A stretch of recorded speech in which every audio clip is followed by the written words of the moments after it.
कुछ लोग कितना भी खाना खा लेते हैं, कभी मोटे नहीं हो पाते हैं। वो मोटे इसलिए नहीं हो पाते हैं क्योंकि हमारी बॉडी खुद ही कैलोरीज को वेस्ट कर देती है, जिसको हम बोलते हैं हाई मेटाबॉलिक लीकेज। देखो, प्रॉब्लम खाने में नहीं होती है, प्रॉब्लम ये होती है कि जो भी हम खाना खाते हैं तो हमारी बॉडी एनर्जी को स्टोर ही नहीं कर पाती है। हमारी बॉडी में एक मैकेनिज्म होता है नीट, यानी कि नॉन एक्सरसाइज एक्टिविटी थर्मोजेनेसिस।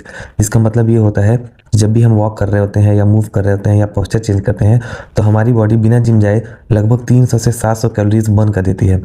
हमारे माइटोकॉन्ड्रिया के अंदर अलग अलग पर्सन में अलग अलग होता है कि हमारे माइटोकॉन्ड्रिया के अंदर एनर्जी जो होती है वो हीट के फॉर्म में लूज होती है, जिसको हम बोलते हैं अनकपलिंग। अब अनकपलिंग की वजह से क्या होता है, जो भी हम खाना खाते हैं ना ही उससे मसल सिंथेसिस हो पाता है और ना ही फैट गेन हो पाता है। इसीलिए दो अलग अलग पर्सन के अंदर सेम कैलोरी का खाना खाकर भी बॉडी के ग्रोथ में अलग अलग रिजल्ट आते हैं। और ये रिजल्ट इसीलिए अलग होते हैं क्योंकि अलग अलग पर्सन में एनर्जी को हैंडल करने का जो लेवल होता है वो अलग अलग होता है। इसीलिए जो हंगर है वो मेन प्रॉब्लम नहीं होता है हार्ड गेनर्स के लिए, मेन प्रॉब्लम होता है एनर्जी लीक सिस्टम।